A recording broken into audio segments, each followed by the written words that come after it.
kapabaluan po king publiko para kareng taralan king porak. Mi kariroting apatupad ng LGU, particular king partina ng Barangay Manibong, Paralaya. Ayning report.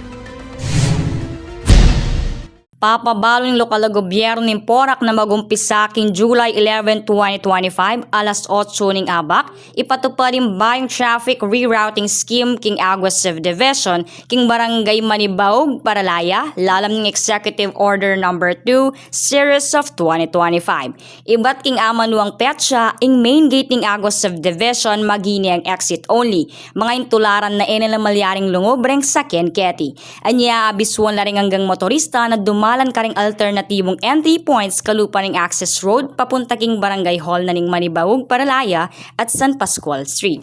Kapag nasaning takba nga iting asaleseng kimot ng trapiko at bang asigurado yung kaligtasan daring residente. Ako'y Nicole Rosete para king News Force Pampanga, balitang totoo king Balenso Suyo.